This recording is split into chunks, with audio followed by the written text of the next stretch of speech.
부터 1등석, 퍼스트 클래스를 없애기로 했습니다. 또 비수익 노선은 조기 운휴에 들어가는 조치도 발표했는데요. 취재기자 연결하겠습니다. 오정인 기자. 네, 오정인입니다. 네, 아시아나 항공이 1등석을 없앤다고요?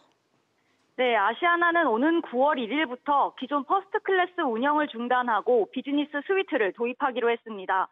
현재 A380 항공기 6대에 운영 중인 퍼스트 클래스를 좌석 개조 없이 비즈니스 스위트로 전환하는 방식입니다. 가격은 기존 퍼스트 클래스보다 평균 30%에서 40%가량 저렴하게 운영될 예정입니다. 아시아나 항공은 현재 30% 내외에 그치는 퍼스트 클래스 탑승률을 가격이 조금 더 저렴한 비즈니스 스위트로 끌어올려 수익성을 높일 계획입니다.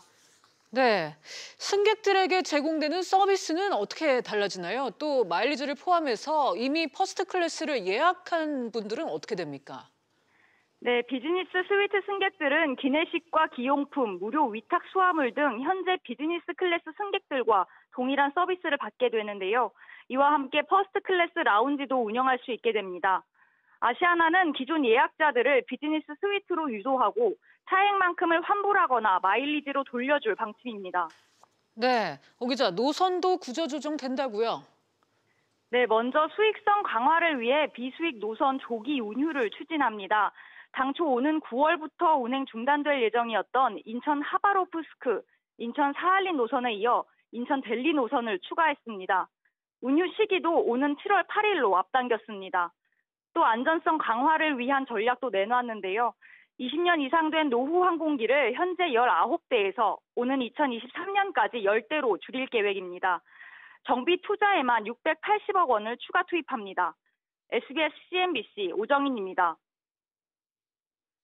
성분 변경 의혹을 받고 있는 유전자 관절염 치료제 인보사를 개발한 코오롱 티슈진이 오늘 입장문을 내고 모든 의혹이 해소될 수 있도록 하겠다고 밝혔습니다. 취재기자 연결합니다. 이한나 기자. 네, 이한나입니다. 네, 코오롱 티슈진이 입장문을 발표했다고요? 네, 코오롱 티슈즈는 오늘 공식 홈페이지를 통해 파문이 커지고 있는 공시 내용과 관련해 입장을 밝혔습니다. 코오롱 측은 먼저 미국 식품의약품청 FDA로부터 인부사 성분 세포 특성에 대한 자료를 제출하라는 서신을 받았고 빠른 시일 내에 자료를 제출해 임상을 다시 진행할 수 있도록 하겠다고 말했습니다. 앞서 코오롱은 지난 3일 FDA로부터 재개 승인 전까지 임상을 중지하라는 공문을 받았다고 공시했습니다. 2년 전 이미 세포 변경을 인지했다는 내용과 관련해서는 이번 달 예정되어 있는 식약처의 실사를 통해 모든 의혹이 해소될 수 있도록 하겠다고 밝혔습니다. 네, 이 기자, 고의로 은폐했다는 의혹이 커지면서 오늘 인보사 관련 주식이 크게 떨어졌죠?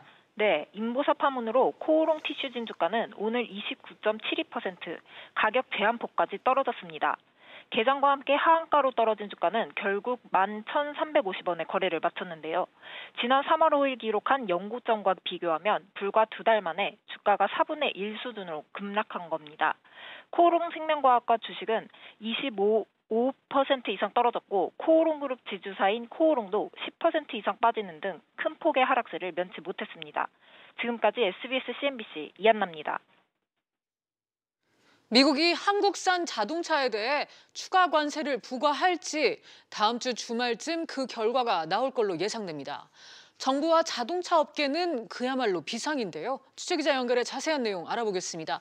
김현우 기자. 네, 김현우입니다. 네, 미국이 주말에 232조 조치에 대해서 발표할 예정이라고요? 네, 유명희 산업자원부 통상교섭본부장은 오늘 기자간담회에서 미국이 현지 시간으로 18일까지 자동차 무역 확장법 232조에 대한 발표를 할 것으로 전망했습니다. 미국이 수입하는 자동차와 관련 부품에 최대 25% 관세를 부과하는 232조는 지난 2월 17일 백악관에 보고됐고 트럼프 미국 대통령의 최종 결정만 남아있는 상황입니다. 그리고 오는 18일은 백악관이 보고받은 후 조치를 내릴 수 있는 최종 법정 시한 90일이 끝나는 날입니다. 네, 우리나라가 이 232조 조치에 포함이 되면 우리 자동차 산업은 어떻게 되나요? 네, 우리나라에서 생산하는 차에 높은 관세가 매겨지면 사실상 미국 수출이 어려워집니다. 관세를 피하려면 국내에서 수출하는 차 물량을 줄이고 미국, 멕시코 생산을 늘려야 되는데요. 이렇게 되면 국내 부품 업체들은 매출에 직격탄을 맞게 됩니다. 국내 자동차 생산이 주는 만큼 일자리가 줄어드는 것도 우려됩니다. 네, 김 기자, 정부는 어떤 대응책을 마련하고 있습니까? 네, 유명희 통상교섭본부장은 다음 주 미국을 방문할 계획입니다. 유 본부장은 미국 상무부와 무역대표부, 백악관 국가경제위원회, 미국 국회 상원의원 등을 만나 232조에 우리나라를 포함시키지 말아달라고 설득할 계획입니다. 하지만 이런 노력이 성과를 낼지는 정부도 자신할 수 없는 상황입니다. 지금까지 SBS CNBC 김현우입니다. 우리 증시가 1%포인트 가까이 떨어졌습니다. 미국, 중국 간의 무역 분쟁 재발 가능성에 주식시장이 흔들리는 모양새인데요. 취재기자 연결하겠습니다. 정지환 기자. 네, 정주환입니다. 네, 트럼프 미국 대통령의 대중국 추가 관세 언급 한 장이 우리나라 증시에도 지금 적잖게 영향을 미쳤다고요? 네, 당초 우려보다는 낙폭이 크지 않았지만 코스피도 약세로 마감했습니다. 코스피는 전거래일 대비 0.88% 하락한 2176.99에 거래를 마쳤습니다. 장중한 때 2160선까지 하락하기도 했습니다. 코스닥도 1.1% 하락했습니다. 네. 장 초반 트럼프 미국 대통령의 대중국 추가 관세 발언이 우려를 키웠지만 양국이 무역 합의를 달성할 것이란 전망이 나오면서 하락폭이 축소했습니다. 네, 정 기자, 이런 상황이라면 환율도 움직임이 컸을 걸로 보여지는데 어떻습니까? 네, 원달러 환율은 지난주 금요일보다 3원 50전 내린 1,166원 50전으로 장을 마감했는데요. 장중 1,174원을 기록하면서 지난 3일 기록한 1,177원 80전의 연고점을 갱신하기도 했습니다. 다만 미중 협상 재개 소식에 충격이 다소 희석되고 호주 중앙은행이 기준금리를 동결하면서 원달러 환율 하락에 영향을 미쳤다는 분석입니다. 네, 트럼프 대통령 발언에 글로벌 금융시장이 출렁이면서 통화당국도 분주한 움직임을 보였죠. 네, 한국은행은 오늘 오전 금융경제상황 점검회의를 열었는데요. 이 회의에서 이주열 한국은행 총재는 현재 금융시장 상황에 대해 미중 무역 분쟁 불확실성이 재부각됐으나 현재 무역 협상이 진행되고 있는 만큼 크게 불안해할 상황이 아니라고 평가했습니다. 그러면서도 각별한 경계심을 갖고 국내외 금융시장 상황을 면밀히 점검하는 한편 필요시 안정화 조치를 적기에 시행해야 할 것이라고 하는 간부들에게 당부했습니다. 지금까지 SBS CNBC 정주환입니다. 정부가 경기도 고양시 창릉동과 부천 대장동에 5만 8천여 가구가 입주하는 신도시를 건설하기로 하는 등 모두 11만 가구를 공급하는 수도권 신규 택지 계획을 발표했습니다. 취재기자 연결합니다. 황인표 기자, 새롭게 선정된 곳 자세히 전해주시죠. 네, 서울과 경기 등에서 모두 28곳의 신규 택지 예정지가 발표됐습니다. 가장 규모가 큰 곳은 고양시 창릉동입니다. 813만 제곱미터에 모두 3만 8천 가구가 들어설 예정입니다. 이어 343만 제곱미터의 부천시 대장동에 2만 가구 규모의 주택이 지어질 계획입니다. 이 밖에 안산, 장산과 용인, 구성역 등을 포함해서 경기도에서만 모두 9곳 10만 가구 규모의 택지가 선정됐습니다. 서울 안에서는 구이자양 재정비 촉진구역과 사당역 복합환승센터 등 모두 1만 가구의 도시명 주택이 공급됩니다. 앞서 정부는 지난해 9월 주택시장 안정을 위해서 수도권에 모두 30만 가구를 공급한다는 내용의 계획을 발표한 바 있습니다. 지난 1, 2차 19만 가구에 이어서 나머지 입지가 오늘 발표된 건데요. 정부는 투기 방지를 위해 오늘 발표된 지역을 토지 거래 허가 구역으로 즉시 지정하고 개발 행위 등을 제한할 예정입니다. 네, 황 기자, 새로 지하철 노선이 만들어지는 등 교통 대책도 함께 나왔다고요? 네, 경기도 고양시청에서 은평구 신사동의 세전역까지 갇힌 고양선이 새로 만들어질 예정입니다. 이 세전역에서는 여의도와 서울대를 지나는 서울 서부선이 또 연결되는데요. 이렇게 되면 이 고양 창릉지구에서 여의도까지 25분 만에 지하철로 갈 수 있게 됩니다.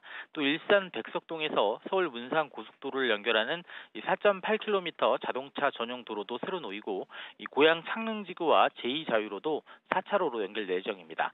이 부천의 경우에는 김포공항역과 부천 종합운동장역을 이어주는 간선 급행 버스를 설치할 예정입니다. 지금까지 SBS CNBC 황인표입니다. 늦어도 이달 초엔 발표하기로 했던 주세 개편안이 잠정 연기됐습니다. 업계 입장차가 크다는 게 이유인데요. 취재기자 연결합니다. 정인아 기자. 네, 정인아입니다. 네, 정부가 주세 개편안 발표 날짜를 미룬 구체적인 이유가 뭡니까?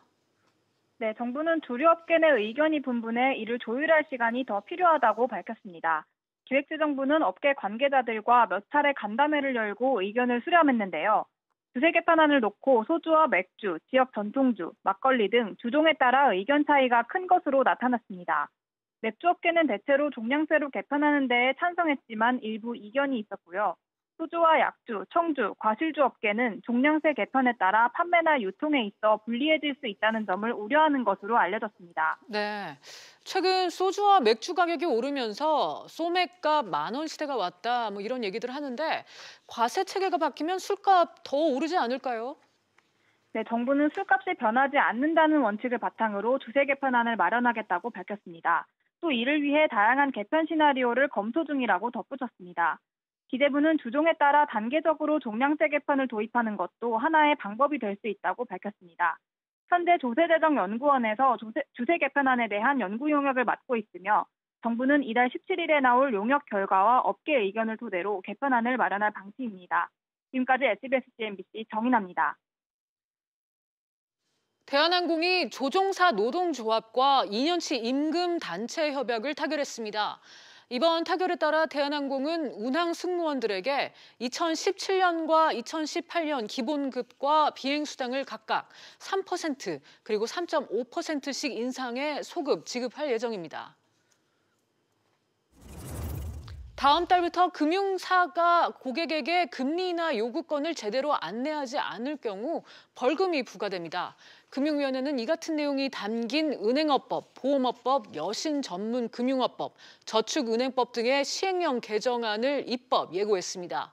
금리 인하 요구권은 차주의 신용도가 상승할 경우 금리를 낮춰주도록 요구할 수 있는 권리를 말합니다. 금융사들은 고객이 금리 인하를 요구하면 10영업일 이내에 처리 결과와 사유를 서면이나 문자 메시지 등으로 통보해야 합니다.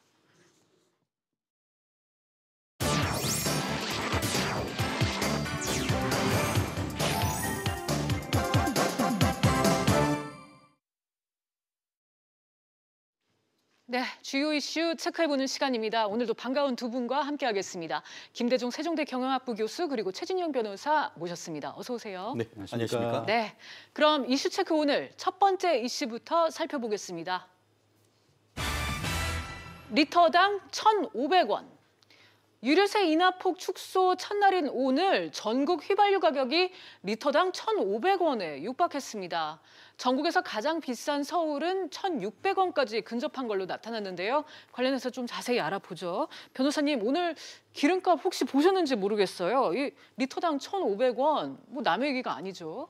사실 어제 네. 저희 가족 나들이를 하면서 오면서 이게 주유하라는 등이 왔는데 네. 그걸 잊고 있었는데 오늘 신문 보고 정말 가정 경제에 도움이 안 되는 아빠다라는 네. 생각을 했는데요. 미리 할 걸.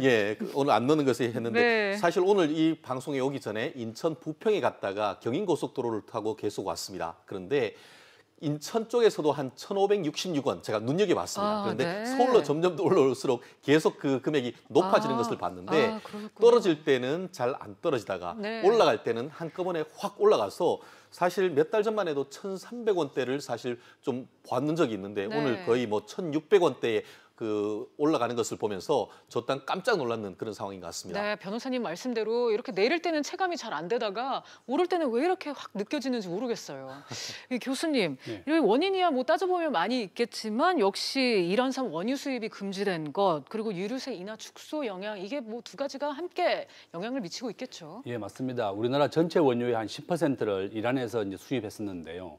이것을 미국이 지금 8개국에 우리가 예외적인 조치가 있었거든요. 네. 8개국 전부 다 더 이상 이란에 수입하는 것을 예외적 조치가 없이 다 금지하게 되었고, 그렇게 됐죠. 두 번째는 정부가 이제 원래 작년 11월 달부터 유류세를 15% 인하해 줬습니다. 정부가 이제 가게가 또 기업도 어려우니까 15% 인하해 줬는데 5월 7일 오늘부터 이제 15%를 7% 줄였어요. 그래서 이제 휘발유가 한 65원 정도 올랐는데 그것이 오늘 반영되면서 전부 다 가격이 많이 올랐습니다.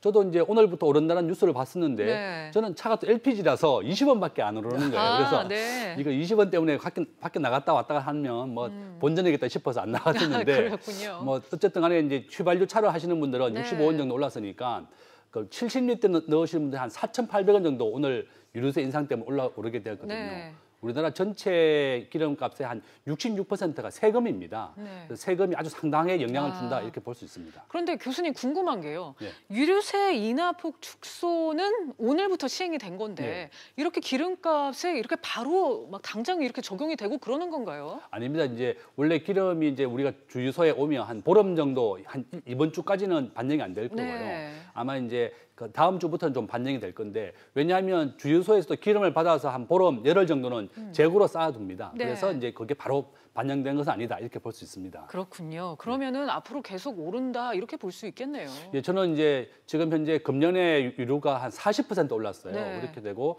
또 이란은 지금 현재 호르무즈 해협을 봉쇄하겠다 그랬고 미국은 오늘 항공모함과 배를 또 군함을 동원해서 이란이 호르무즈 해협을 봉쇄하거나 또 위협하는 것에 대해서 자시하지 않겠다 이렇게 돼서 사우디나 좀 아랍이 좀 분쟁이 좀 좋지 않고 네. 어제 또 그 이스라엘과 또 팔레스타인이 또 포격전이 있었거든요. 굉장히 지금 아랍이 다시 또 화약고가 되어가고 있는 상황이고 한 3년 전에 우리나라 유류세가 한 1,800원, 1,900원까지 갔었습니다.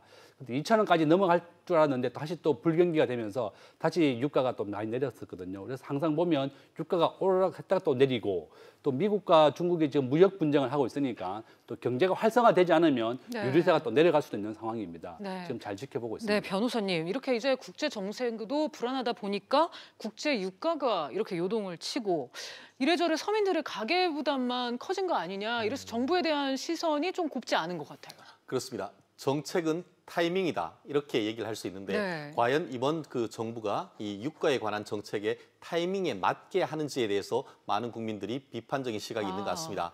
아시다시피 그 작년 11월 달에 이제 유류세를 국민들의 뭐 어떻게 보면 부담도 줄여주겠다라고 하면서 15%를 내렸습니다. 네. 근데 공교롭게도 그때 같은 경우에는 전체적인 국제 유가가 조금씩 떨어지고 있던 그런 때입니다.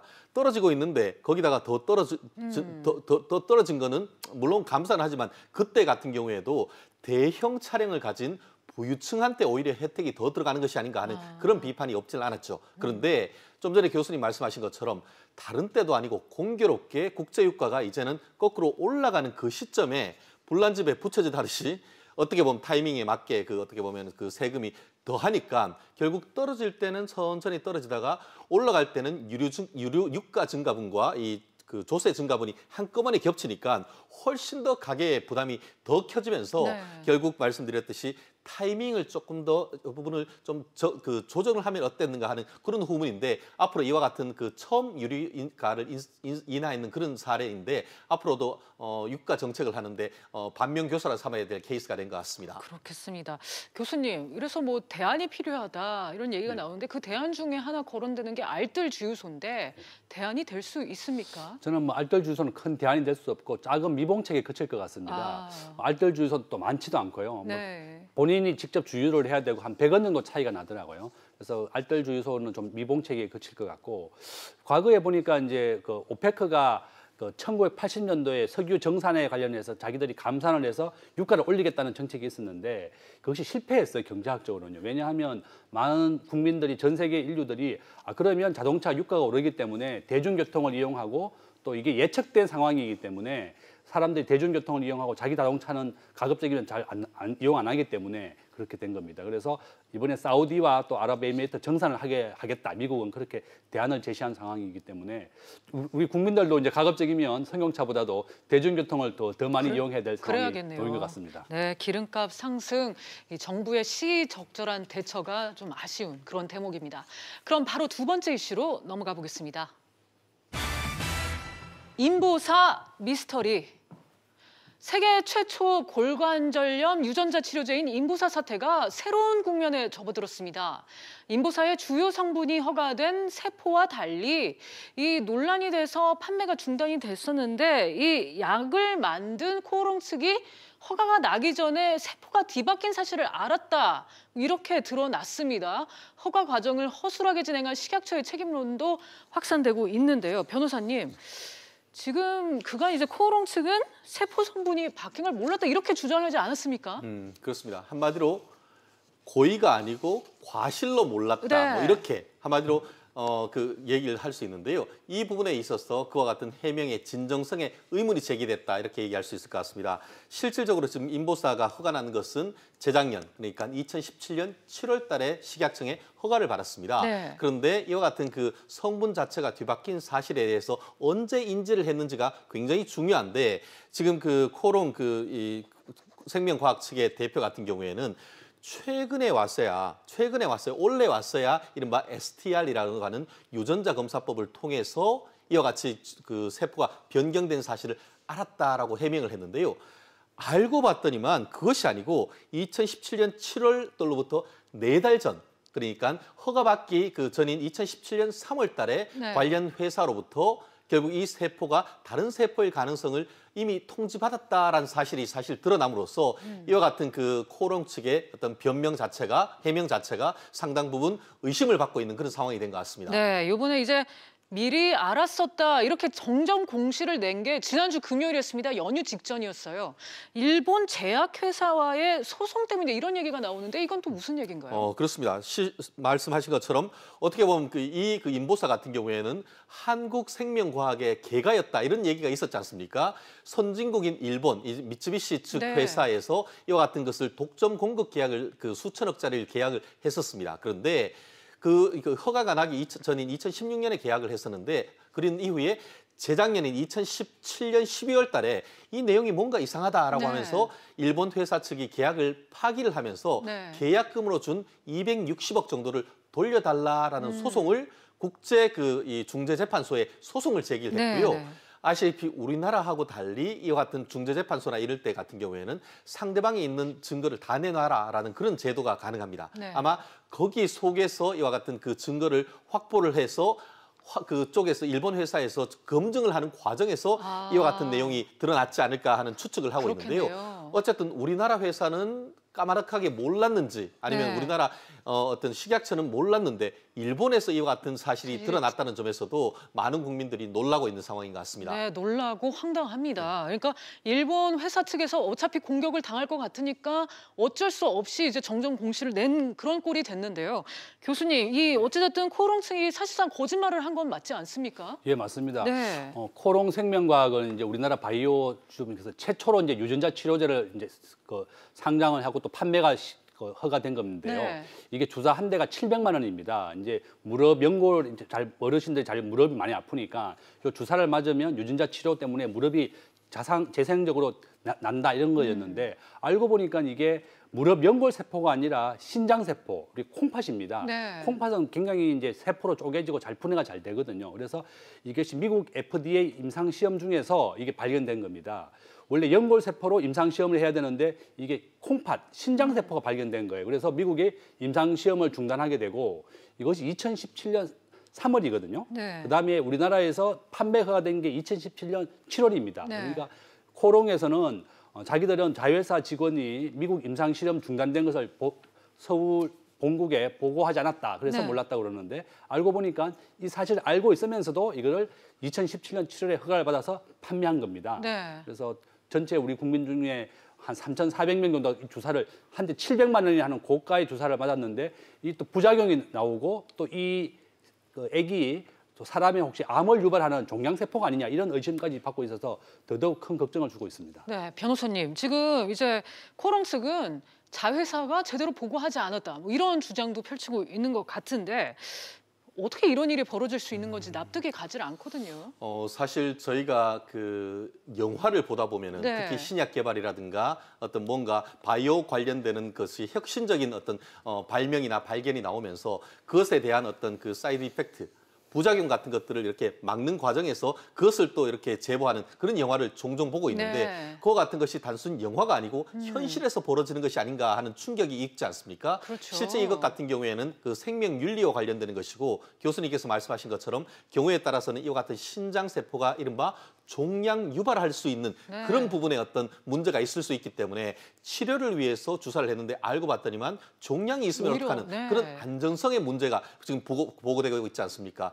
결국 그 한국에 있는 KFDA, 한국식약처, 나아가 미국에서도 FDA와 같은 국가기관의 책임론이 벌어지고 있는데 이 문제가 벌어지고 나서 미국의 FDA 같은 경우에는 즉시 인보사의 생산 판매를 중지를 시켰는데 우리나라 같은 경우에는 이 부분에 있어서 미국까지 가서 현지에 있는 조사를 한 다음에 어떤 조사를 한다라고 얘기를 하고 있는데 향후에 이와 같은 일이 재발되지 않도록 이번 사건 객관적인 사실을 명확하게 해서 국민들에게 낱낱이 알릴 의무가 있을 것 같습니다. 네. 자, 이 검증 관리가 허술했던 식약처에 대해서 책임론도 점차 커지고 있는데 앞으로의 상황 계속해서 면밀히 지켜봐야 될 것 같습니다. 그럼 마지막 이슈로 넘어가 보도록 하겠습니다. 삼바, 조직적 증거인멸.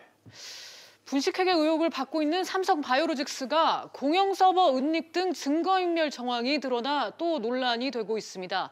검찰은 그룹 차원의 개입을 의심하고 수사를 확대하겠다는 방침인데요.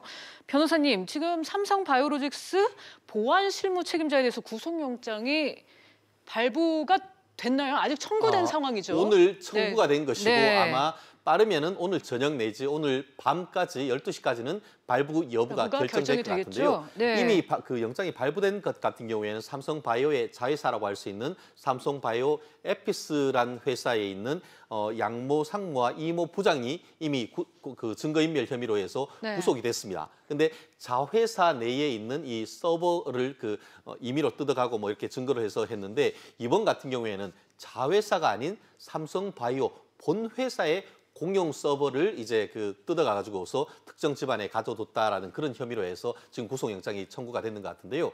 말씀드렸듯이 이와 같은 것은 단순히 그런 그 개별 회사에서 이루어졌다기보다는 삼성그룹 전체에서 조직적으로 이루어졌을 가능성을 염두에 두고 지금 서울중앙지검 특수부에서 조사를 하고 있고 구속영장이 발부가 만약에 된다라고 할 경우에는 이와 같은 그 검찰의 칼날이 이 삼성에 어디까지 미칠지 정말 그 영향을 가늠하기도 어려운 상황이 아닌가 생각합니다. 네, 이렇게 조직적인 은폐 의혹이 벌어지는 이유가 지금 그중 이유가 공영 서버인데 교수님 이 공영 서버라는 게 뭔가요? 이제 보통 기업에 가면 개인 회사가 PC가 있습니다. 뭐 노트북이나 아니면 개인 사무실이 있는데 이 서버의 데이터가 전부 다 그 회사 본사에 있는 서버에 보관되거든요. 이것이 바로 공용 서버입니다.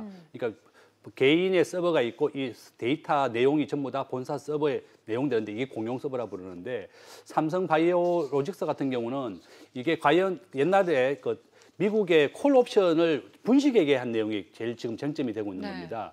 이제 콜옵션이라고 하는 것은 주식을 살 수 있는 권리를 우리 콜옵션이라고 부르는데요.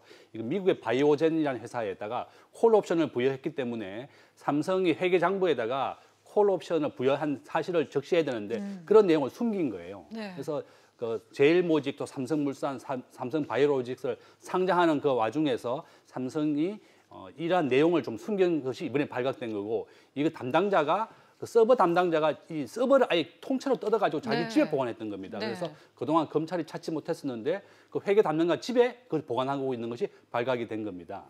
그러니까 이 공영 서버를 숨긴 것, 이거 삼성바이오 에피스의 경우하고도 흡사하죠? 예, 똑같은 사안인데요. 이게 항상 하는 방법이 서버를 아예 자체를 그 검찰 수사가 들어온다고 얘기하면 그 직전에 서버 자체 통째로 뜯어가지고 그 담당자 집에 보관했거든요. 그러니까 앞에 회사도 똑같이 이제 그렇게 했었는데, 제가 보니까 삼성도 이렇게 굉장히 우리 20조거든요, 시가총액이요.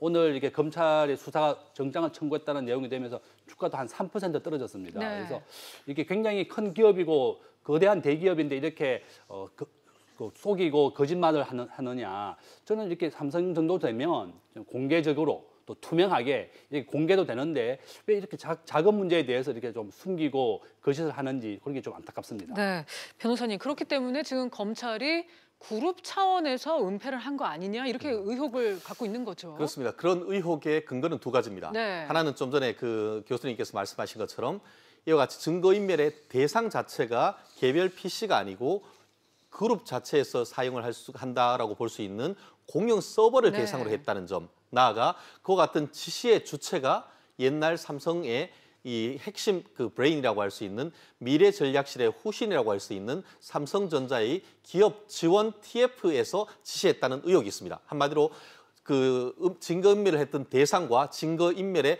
핵심, 한마디로 몸통이라고 할 수 있는 부분이 삼성전자의 핵심일 가능성이 높다라는 점에서 이것이 단순히 삼성의 자회사가 아니고 이 그룹 차원에서 이와 같은 증거인멸을 했을 가능성이 높다라고 그 어떤 그 혐의를 두고 조사를 하고 있는 근거가 될 것 같은데요. 말씀드렸듯이 이미 삼성 에피스에서의 어떤 경영지원 실장은 이미 구속이 됐습니다. 그런데 그 모기업이라고 할 수 있는 이 삼성 바이오 자체에 관련되는 그 직원이 만약에 구속이 되고 구속이 된 이후에 지시했다는 사람에 대한 자백이 있고 한다라고 할 경우에는 삼성 바이오 나아가 삼성 그룹 전체로 수사가 확대될 가능성도 있기 때문에 아마 그 우리나라 경제계가 주목하고 있는 상황인 것 같습니다. 네, 이 변호사님 말씀대로 지금 이렇게 수사가 점차 확대가 되면 삼성 경영권 승계 의혹이 또 수면 위에 드러날 텐데 그 부분에 있어서는 어떻게 보시나요? 정말 현재에서는 이와 같은 그 나비의 어떤 그 나비 효과라고 할 수 있을 정도의 큰 파장이 있을지는 아직은 단정할 수는 없습니다. 네. 하지만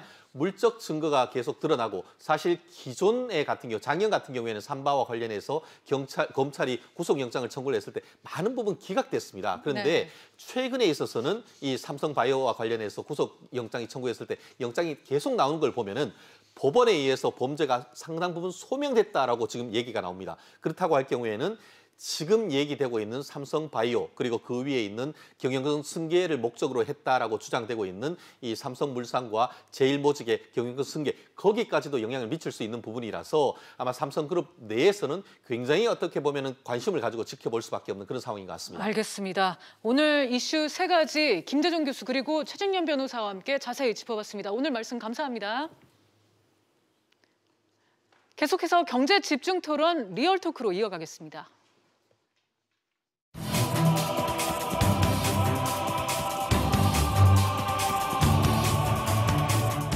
정부는 수도권의 안정적인 주택 공급 기반이 조기에 마련되고 입주 시에 교통에 불편함이 없도록 교통 개선 방안을 착실히 이행할 것을 약속드립니다.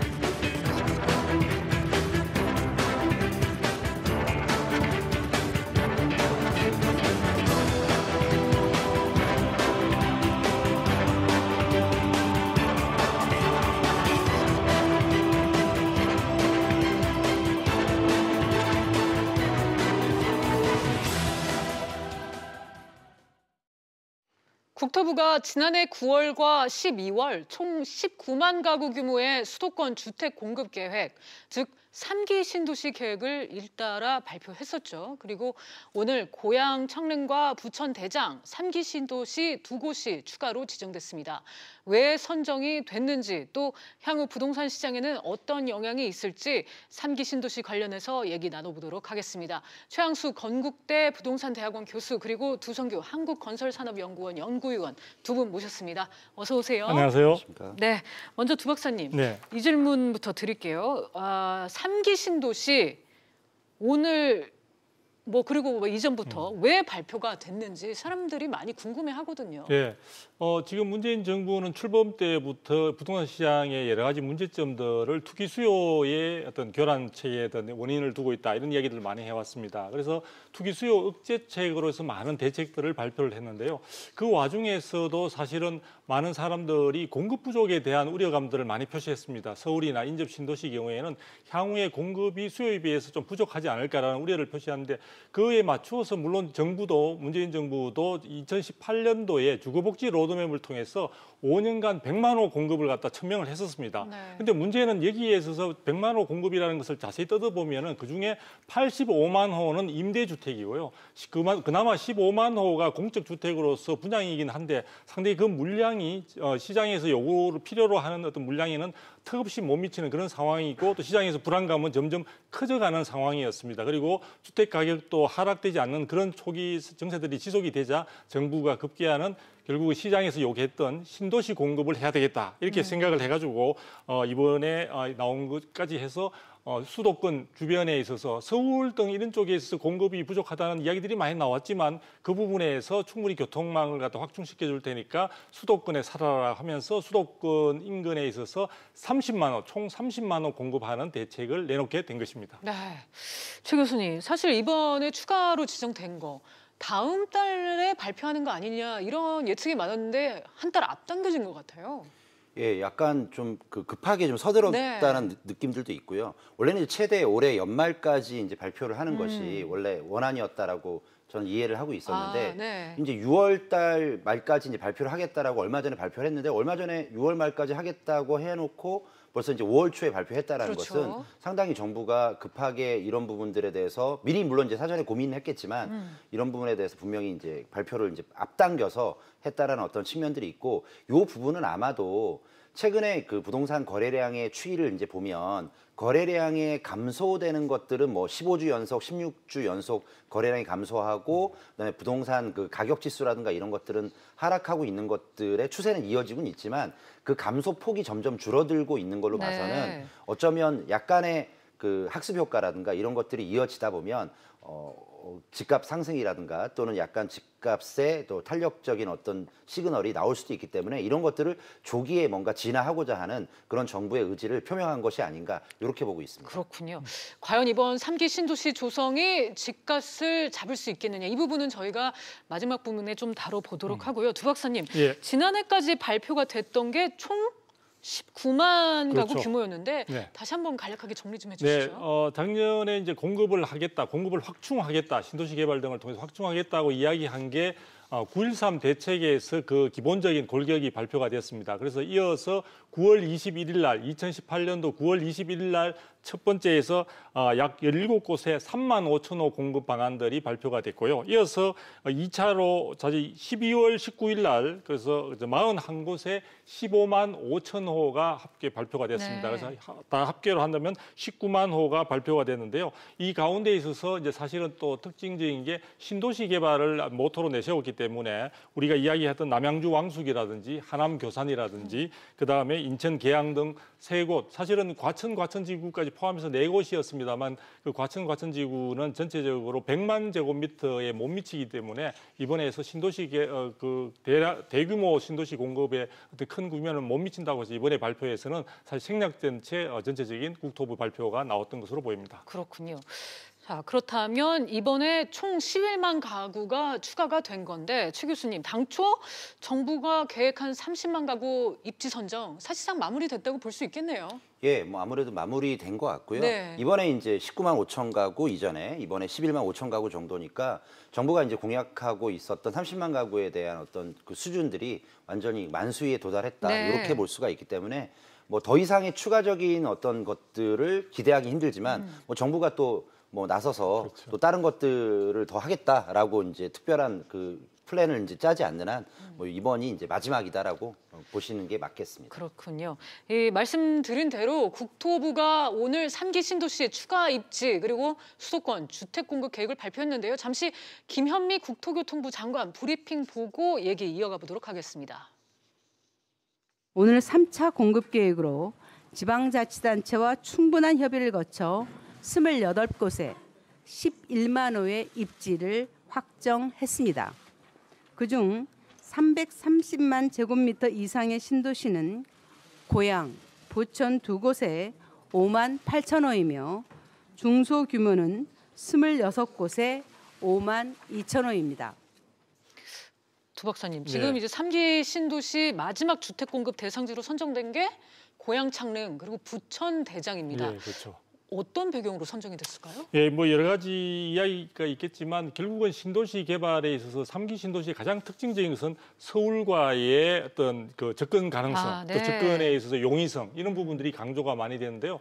이번에 특히 고양 그 창릉지구 같은 경우에는 서울에 있어서 접근 거리상으로 본다면 물리적으로 한 1km 정도밖에 되지 않는 말 그대로 붙어 있는 접해 있는 상황이라고 볼 수 있습니다. 그리고 지금 인천 대장지구 같은 경우에 있어서도 부천 대장지구 같은 경우에도 인천 계양지구와 사실은 약간 전체 지도상으로 보면 니은자 형태로 해서 서울에 더 근접하고 있는 그래서 김포 쪽과 그게 서북 쪽, 서울의 서북 쪽과 상당히 맞닿을 수 있는 아주 가까운 거리에 놓여 있다는 점에서 그동안 3기 신도시가 가지고 있는 경쟁력이 있는 어떤 특징들을 갖다가 많이 이제 합류하고 있는 그러한 어떤 지역이라고 볼 수 있습니다. 여기에다가 이제 결국은 국토부 쪽에서는 앞으로 광역 교통망을 더욱더 충실하고 이번에 새롭게 뭐 SBRT라고 해서 슈퍼 BRT라고 하는 그런 쪽의 어떤 그 교통망 체계 부분을 새롭게 접목시킴으로써 사람들이 많이 우려하는 교통망 부분에 있어서도 충분하게 많은 그 주민들이나 국민들이 신뢰할 수 있는 쪽으로 연결시키는 쪽에 아마 내용들을 담고 있는 것 같습니다. 네, 교수님 사실 오늘 주요 일간지 아침에도 보면은 유력 후보지가 광명, 시흥이다 뭐 이런 보도들 많이 나왔었고 시장에서 실제로 그렇게 많이 예측들을 했던 것 같은데 왜 전혀 언급이 안 되고 후보도 아니었다 그러거든요. 왜 그럴까요? 뭐 이제 그건 국토부에서 판단하기 나름이겠지만 네. 이전에 그 뭐 전 정부에 있었을 때 그 시흥 광명지구가 먼저 지구 지정이 일부가 됐었다가 네. 다시 이제 직주 근접한 지역의 주택 공급이라는 그 나름대로의 플랜을 가지고 지구 지정을 이제 취소를 했던 지역이어서 뭐 한참 그 당시 이제 지구 지정 취소했을 당시에 그 분위기는 뭐였냐면 거기가 입지가 상당히 좋은 편이고요. 광명역이라든가 이런 지역에서 상당히 가깝긴 하나 문제는 그 지역 자체 원주민이라든가 이런 분들 또는 그 지역에 또 뭐 수용을 당하는 분들조차가 굉장히 뭐 그 민원이라든가 이런 부분에 대해서 상당히 그 논란이 좀 많았던 지역이어서 지구지정이 해지가 됐는데요. 이번에 또 사실 이제 그 지역 자체가 예전에 그 지구지정이 되었을 당시에만 해도 6만 가구 해서 약 20만 명이 들어가는 지역이었는데 그 정도의 넓은 땅을 확보하기가 쉽지 않음에도 불구하고 이번에 이런 지역을 뺐다라는 것은 그동안 지구지정이 취소되고 나서 또 자족 기능을 만드는 또 다른 어떤 플랜을 이제 짜고 있던 터라 이런 부분에 대해서 추가로 지정하기에는 상당히 국토부에서는 이제 부담감이 있지 않았을까 이런 생각을 한번 조심스럽게 해봅니다. 네.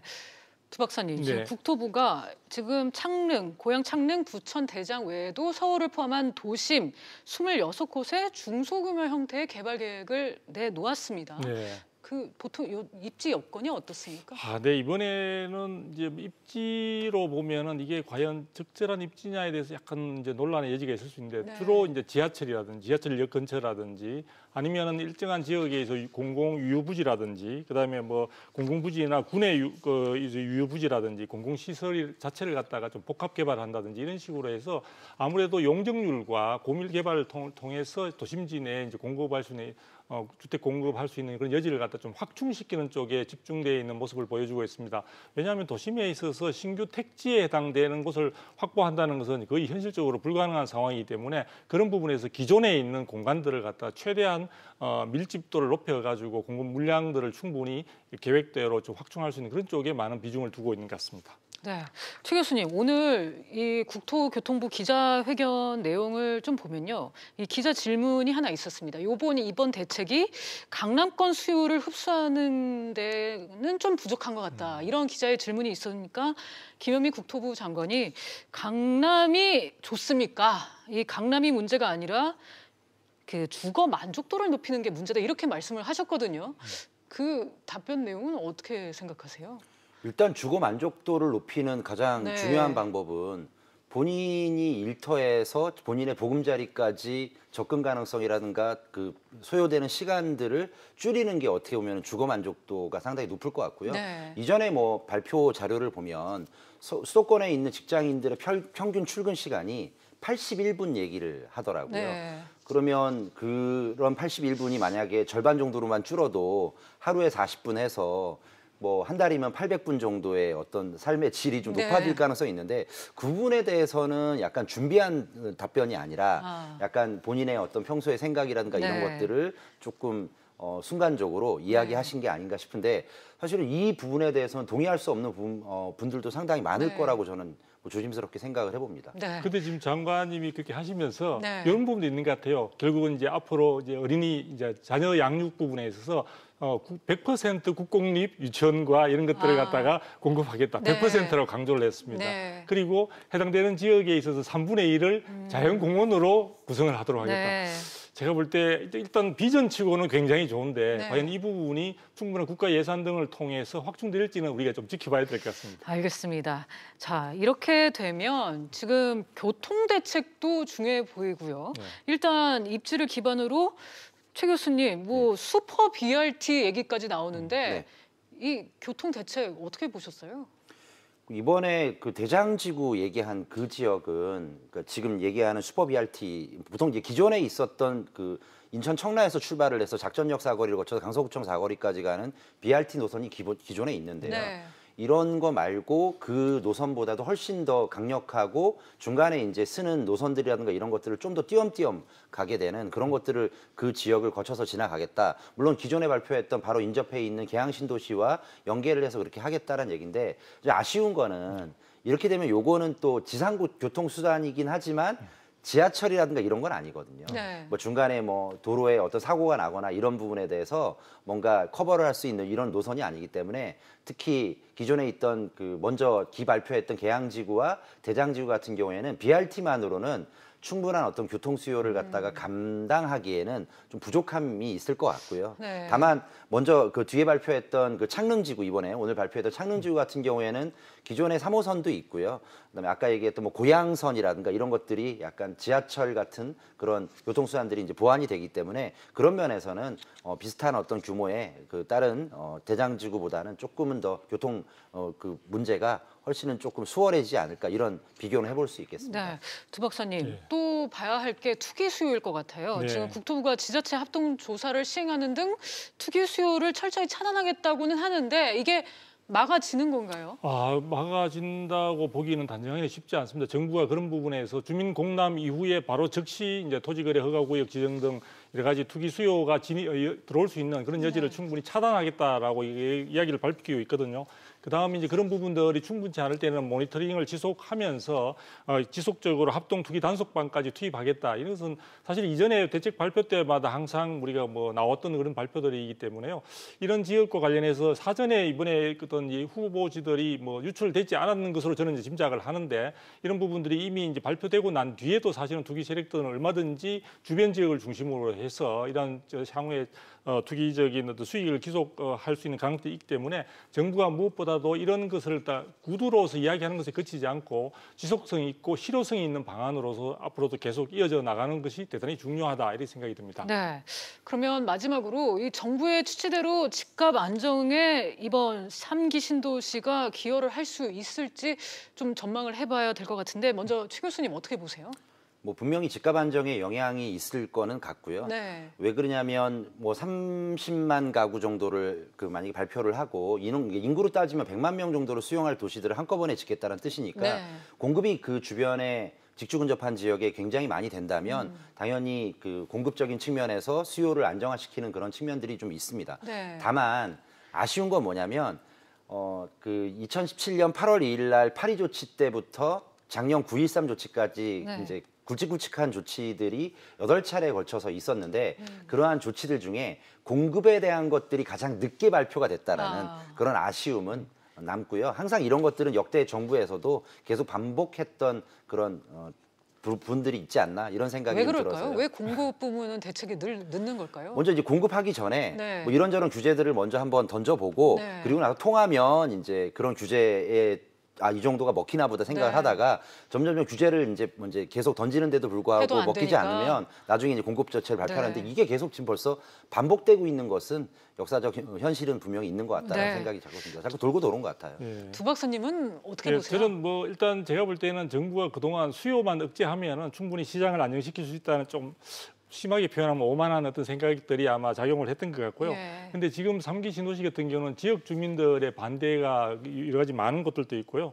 또 현재 와서는 부동산 시장에 이 30만 공급호를 갖다 공급하겠다는 그 당초 시점보다 전체적으로 부동산 시장이 많이 어렵고 위축되어 있습니다. 네. 미분양도 증가하고 있고요. 그러다 보니까 이 부분을 굳이 30만 호를 꼭 맞추어서 이번에 다 이야기 발표를 했어야 되느냐 아니면은 이런 부분들을 충분한 카드로서 가지고 시장에 이래서 교란 현상이 나타나거나 좀 안정되지 못한 상황이 나타날 때 그때 추후에 했어도 되지 않냐라는 네. 아쉬움을 가지기 때문에 저는 이런 부분들을 충분히 고려해서 정책에 있어서 있어서는 어떤 목표 지향적인 그런 부분보다는 시장 안정과 현실을 갖다 충분히 감안한 대책 마련이 있었더라면 좀 더 낫지 않았을까 하는 아쉬움을 가져봅니다. 네, 3기 신도시 오늘 발표 난 게 사실 시장에 어떤 영향을 미칠지는 좀 더 시간을 두고 장기적으로 봐야 되는 게 아닌가 하는 그런 생각이 듭니다. 오늘 두 분 말씀은 여기까지 듣도록 하겠습니다. 다음에 또 모셔서 얘기 나눠보도록 하겠습니다. 감사합니다. 감사합니다. 감사합니다.